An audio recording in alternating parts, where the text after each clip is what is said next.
Magandang gabi mga kababayan, Biker Adventure YouTube channel. Andito na naman tayo mga kababayan sa aking munting YouTube channel. Patungkol dito sa mga hinanakit kay ni Franz Castro kay Chis Escudero. Gusto talaga niya ipa-impeach na si VP Sara. Feeling talaga to sila mga kababayan. Feeling pa to sila no? Parang makapangyarihang pa to sila sa nila pakiramdam no? Pero wala na, sinuka na to ng taong bayan. Parehas lang to si Laila de Lima. Ito sila ang mga no? Ito sila talaga ang naghahangad nga mapa-impeach si VP Sara. Ito sila mga galit sa mga Duterte kasi ang mga NPA talaga tatamaan talaga yun pag nakabalik si VP Sara sa si VP Sara ang magiging presidente. Talagang matutuluyan talagang mabubuwag yung grupo na yan, no? Kaya nga tinitira sila si VP Sara sa patungkol doon sa sa confidential fund. Ang daming mga, alam naman natin mga kababayan, may mga confidential fund pero hindi nila tinalakay. Hindi, si VP Sara lang. Kaya lang, si VP Sara, hindi naman basta-basta yun, palaban si VP Sara. Panoorin muna natin mga kababayan itong ni Franz Castro. Well, unang-una kami yung complainant, more than 200 na House of Representatives. Remember, ang complainant dito, mula ito sa tulak ng aming taong bayan. So, sa ginawa niyang from June 2, no? From June 2 to June 11 na last day na ng plenary session, doon na gagawin yung presentation ng mga ng articles of impeachment. So, ibig bang sabihin nito, Teka lang mga kababayan, wala tayong pakialam dyan sa binabanggit nila last minutes na nilang pinapile, Kasi alam naman natin, alanganin talaga. Kumbaga, naghabol na lang talaga sila na ma-file ang impeachment complaint nila. Pero wala tayong pakialam doon mga kababayan. Dito lang tayo, mayroon siyang topic dito nga. Ginagamit na naman ang pangalan ng taong bayan. Ito ang panlilin lang talaga ng mga NPA, no? Gagamitin nila yung pangalan ng taong bayan. Ayun ko kung naintindihan niya yung sinasabi niya. Gumaganti ka sa House of Representatives dahil last day din namin yung pag-represent or pagdadala ng impeachment articles noong February 5. Pero dapat i-relevant yung schedule. Yes, actually, February 5, sinimulan na yun Pero ano ba yung ginawa? No? Kung ano-anong mga dahilan ang sinabi ng Senado. Yung election, campaign, at saka mga personal na mga dahilan. So, hindi dapat yun kasi wala naman sa Constitution yun. Malinaw ang sinasabi ng Constitution. Immediately, pag na-transmit na sa kanila yung articles of impeachment, dapat ay harapin na ito regardless of kung ano man yung time. So tingin niyo ma'am, gumaganti ba? May pinoproteksyonan o natatakot? Ano po tingin niyo talaga? Well, something fishy, no? Gumaganti, may pinoproteksyonan talaga sa nangyayaring yan. At nakikita natin na paghahanda na ito doon sa mga gusto nilang mga position ba o sa 2028, etc. Kaya unahin nyo naman for the Yun mga kababayan, yung binabanggit niya, paghahanda sa may proteksyonan sa 2028 election. Siyang nagbanggit. Yung ginagawa na sa mga Duterte ay preparasyon nila yan para sa 2028 election. Kaya lang hindi umubra mga kababayan, no? Bigo sila Pati itong si Franz Castro nga nangarap mapunta sa Senado, bigo isinuka ng taong bayan. Patuloy tayo mga kababayan. first time ang taong bayan at wag yung mga personal na mga interest. Diba? Taong bayan. Unahin daw muna ang taong bayan, hindi yung mga personal. Sino bang gumagawa niyan? Di ba sila? Kaya nga, kababayan, itong mga senador ngayong natitira nga re-electionist ngayong 2028, nag-isip na mga kababayan kasi nakita nila ang nangyari nitong midterm election, no? Si VP Sara, walang kakampi ng mga politiko na pagkaisahan nila. Kaya lang, taong bayan ang pumuprotekta kay VP Sara. Kaya ito nangyari. Kaya nag-isip ngayon yung mga natitira, mga senador, nga re-electionist, mga kababayan, nakikita nila ang nangyari. Diba? Tuloy tayo para maintindihan natin. Hininay po yun ni Escudero, sinabi po niya, it has nothing to do with political belief. Well, obvious naman eh. So wag nang mag-deny si si SP na talagang meron siyang pinoproteksyonan, meron siyang balakin sa mga susunod na mga panahon. Kaya ang hilingan namin sa kanila, unahin nyo na yung kahilingan ng taong bayan. Ituloy nyo na yung impeachment trial. Ma'am, sabi po Yan, mga kababayan, bumalik sa kanya. Unahin na daw ang kahilingan ng mga taong bayan. Ano ba ang hiling ng majority sa mga Pilipino? Ba? Protect BP Sara. Yun ang sigaw ng mga taong bayan eh. Protektahan si BP Sara. No to impeachment BP Sara.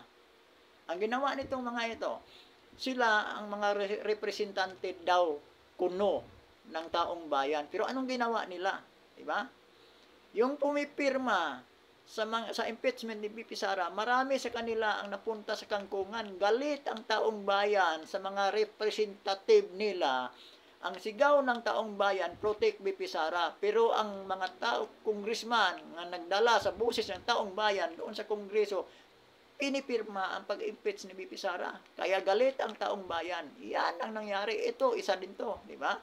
Tapos ngayon, gagamitin na naman nitong NPA na to ang taong bayan, pangalan ng taong bayan. Yan madalas nga panlilin lang ng mga NPA. Taong bayan. Kaya nga kumikilos ang sambayan ng Pilipino. Nilalaglag lahat ng mga kurap na politiko nga nagsabotahe at gustong ipa-impeach si BP Sara. Tanging si BP Sara na lang ang mapagkakatiwalaan dito sa gobyerno ngayon. Diba? Gusto pala ito, siya mismo ang tinamaan sa sinasabi niya. Unahin daw ang kagustuhan ng taong bayan. Yan na nga eh. Kagustuhan ng taong bayan. Protect BP Sara. Pero ano ang ginawa? Binabaliktad niya eh. O, di ba? Ay, pagtuloy natin mga kababayan. Ito mga sinasabi ng NPA na ito. Tingnan nyo yung mukha ng NPA na yan. meron daw parang lockdown ng mga senators that are willing to kill impeachment complaint. May lumabas sa online report. What's your take po doon sa sinasabing lockdown ng mga senators na parang gusto nila patagalin yung impeachment complaint until June 30 para hindi na raw tumatuloy? Ito ba yung kulto ni Duterte na mga nanalo na sa Senado, no? Kaya well, itong puwersa na ito, mas tingin ko ay taong bayan ang buksa sa inyo doon sa ginagawa ninyo, pagdidelay at doon sa balakin ninyo, huwag ituloy ang impeachment at proteksyonan si VP Sara Duterte. Ang tingin niyo parang takot. Di ba? Taong bayan na ang husga. Iyan na nga eh. Hinusgahan na kayo ng taong bayan. Yung pangbato ng administrasyon, wala na. Kahit andyan si George Garcia, pero hindi kinaya. No? Laglag. Ang mga politiko na gustong ipa-impeach si BP Sara, wala na. Napuntas kangkungan. Ito na naman siya ngayon. No? Umiyak. Binabaliktad pa rin niya. Ginagamit pa rin ang taong bayan, kagustuhan daw ng taong bayan. Iyan na nga, ito nga ang nangyari sa 2025 midterm election. Yun ang kagustuhan ng taong bayan. Protektahan si BP Sara Duterte. No? Ang sigaw ng mga Pilipino, ang Pilipinas, Duterte pa rin. Pero itong mga NPA na ito, gumagawa pa rin ng paraan nga linlangin tayong mga Pilipino. Lilinlangin pa rin tayo. Ito ginagawa niya. Nililinlang pa rin ng mga Pilipino. Ginagamit pa rin ang pangalan ng taong bayan. Ito na nga nangyari sa midterm election. Ito na nga pinoprotektahan na ng mga taong bayan si BP Sara. Yun ang gusto ng taong bayan eh. Ngayon, yung mga natitirang senador, na sila na ngayon ang mga judge sa impeachment ni BP Sara, nag-iisip kasi nakita nila itong nangyayari sa midterm election nga sa likod ng bilyon-bilyong budget na ginagamit ni Martin Romualdez upang ilaglag ang mga Duterte, no? Umalsa ang mga taong bayan ang nagdesisyon. Kaya yung mga natitirang senador ngayon, nag-iisip sila, matatapos ang kanilang career sa politika kung ipagpatuloy pa rin nila ang kanilang no? Ang kanilang binabalak nga isabotahe si BP Sara. Kasi nakikita nila nangyari. Ang mga sindikatong Quadcom, ano nangyari? Ito, membro to sa sindikato, dyan sa Quadcom. Itong tatlong NPA, dyan sa sindikato, mga Quadcom. Yan talaga sila ang tumitira kay BP Sara. Tingnan nyo mga kaibigan. Isipin nyo. Ang ibinubutas nila kay BP Sara ang 125 million na confidential fund. NPA kasi to gusto nila talagang kung sino-sino yung mga informant ni BP Sara diyan sa confidential fund. Kasi parang nila parang masupil nila yon. Kasi tinatamaan ang ng mga makakaliwang grupo maging sa school, yung mga nagre-recruit sa mga university, yun talaga ang inaano. O kaya nga siguro din, kinakat nila ang confidential fund ni BP Sara upang pagpasok ng mga ICC dito sa Pilipinas, hindi na na-intercept. No? Di ba nung kinuha si PRRD, si Duterte sa mga pumasok dito, nag-imbestiga ang mga ICC nga nakipagsabuatan ang mga ahensya ng gobyerno. O de blind na ngayon ang Vice President kasi wala na siyang sa confidential fund Wala na siyang budget para doon. Pero kung nagkaroon ng budget 'yon, planado na nila 'yon mga kababayan pala, no? Kaya nila tinanggalan ng budget ang Vice President ng confidential fund. Kasi kung may pa yung mga informant ni BP Sara kung nakakilos pa, ma-intercept 'yon. Sigurado mabisto 'yon. Ito ngayon ang inaano niya. Pakinggan natin si mga mga kababayan. Lumabas yung mga ebidensya ng kaya parang Well, nakita naman natin parang kumbaga nagsasabi nga si Sara Duterte na willing siyang warap sa impeachment trial, pero di ba bago noon nagpasa na siya sa Supreme Court yung kanyang supporter na hindi dapat ituloy. Kaya talagang takot sila na makita yung kanyang mga bank account, yung bank account ng pamilya niya na lalabas dito sa trial. Ma'am, what if Di ba mga kababayan, nilihis na. May pinoprotektahan daw, sabi niya, may pinoprotektahan daw. Si Escudero, o ano pa. O yung mga ng mga Duterte, mga bank account.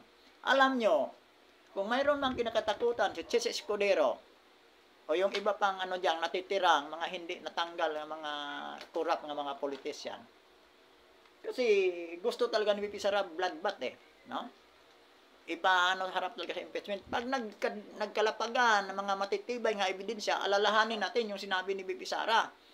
Yung patungkol sa budget ng DepEd, no? Yung sa mga classroom construction, no? Ang budget ng 5 million gustong kunin nila ni Martin Romualdez at saka ni Saldico na hindi pumayag si BP Sara, pinatungan pa ng 10 million, naging 15 billion. Andyan ni BP Sara yung niyan, ebidensya niyan. Ayun pang 2025 budget mga kababayan, yung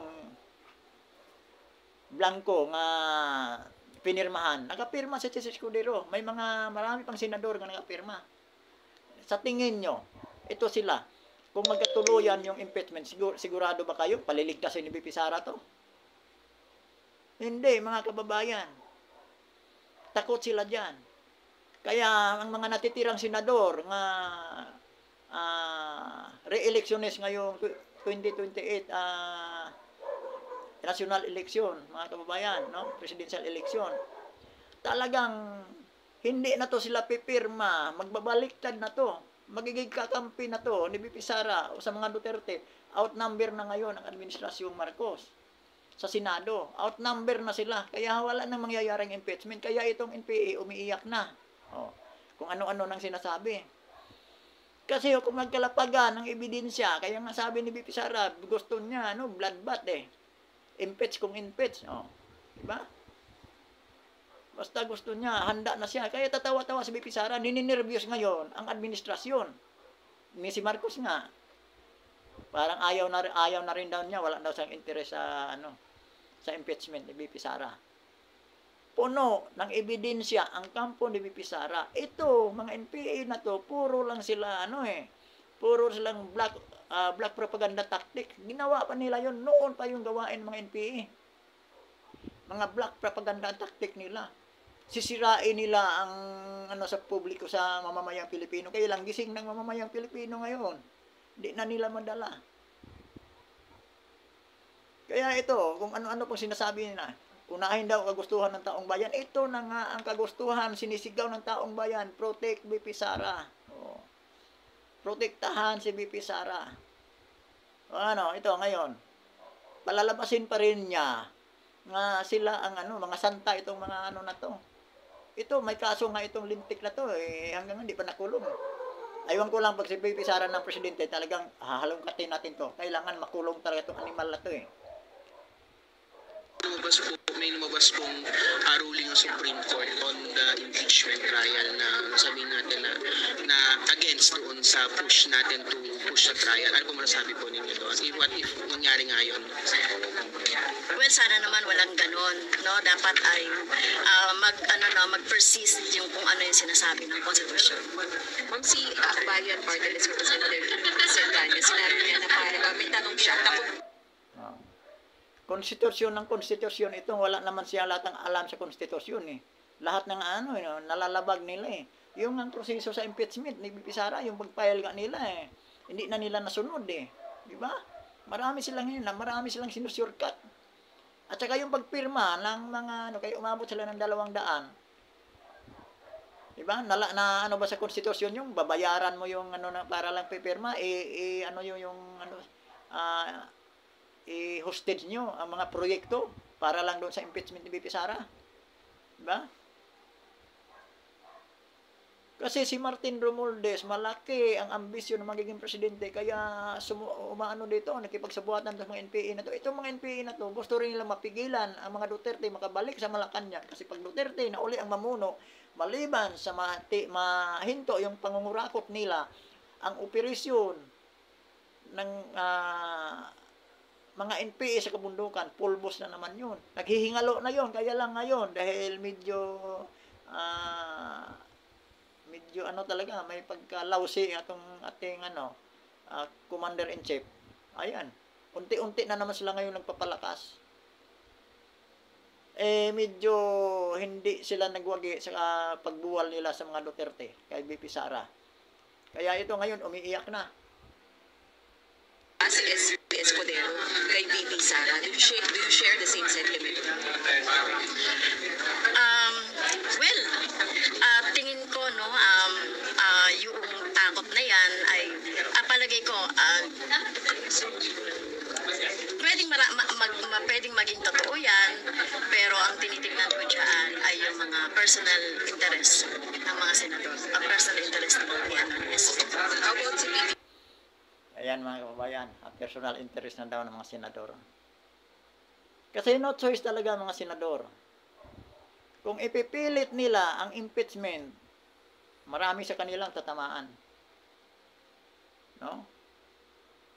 Kasama na si Crispo, yung pumipirma doon sa mga blanco nga mga kababayan sa BICAM report. Diba?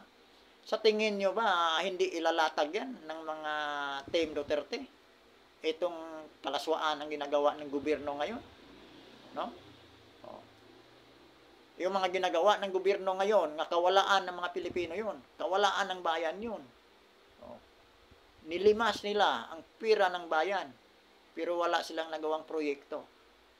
Nang dahil sa mga Duterte, ang budget ng Pilipinas, ginastos ng gobyerno para lang buwalin ang mga Duterte.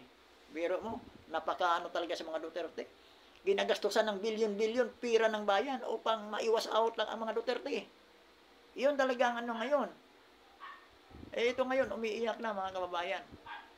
Umiiyak na itong mga kawani ng NPA. Kaya sila ngayon ang nakapasok sa gobyerno. Ito yung mga legal front ng mga CPP, NPA, NDF. At di ko na lang masyadong pahabain mga kababayan kasi iiwanan na naman ako sa aking mga viewers pagka humaba-haba itong aking video. At maraming salamat sa inyo at muli, Biker Adventure, nagpapasalamat sa aking mga subscriber at saka sa aking mga viewers.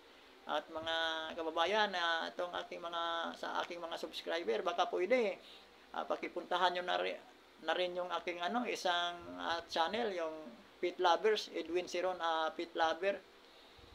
Wala pang yun mga kababayan, wala pang subscriber yun.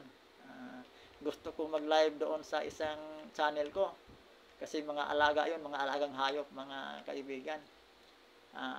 Hindi pa ako kasi 42 pa lang yata ang subscriber noon, mga kababayan. At maraming salamat sa inyo. Kung pwede lang sana, pakipuntahan nyo na rin yung kabila kong channel. Paki-subscribe na rin mga kaibigan. At magandang gabi sa inyong lahat.